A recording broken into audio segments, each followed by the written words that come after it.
Welcome back. Now, if you've owned an iPhone any length of time, you probably already have a selfie stick. And in particular, we're mentioning this one by Retrack because it actually has a tripod connection that'll connect to a regular tripod as well as a desktop tripod.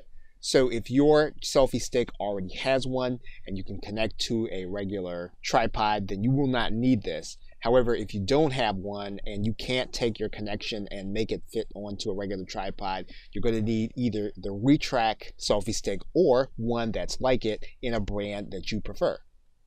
Naturally, you're going to need a tripod. This will allow you to follow your subject and will allow you to use a handle and keep your iPhone still.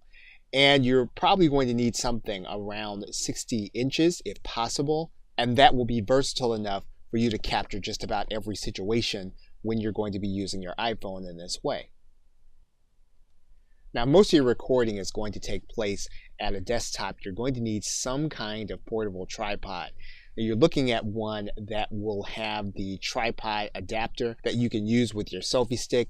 Obviously, the one that we're looking at here on screen doesn't have a great review, so you'll want to find one that's like this in a brand that you're comfortable with, reviews you're comfortable with. But basically, what you will need is you will need to have this desktop connection where you can take the tripod adapter from the selfie stick that we talked about and place it on top of this smaller tripod.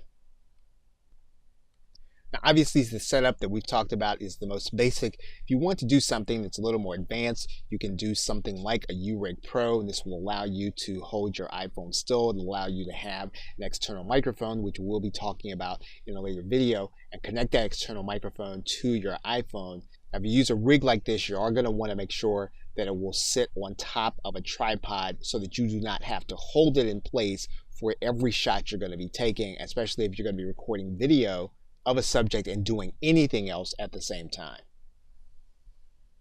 Okay, so with that, thanks, and I will see you in another video.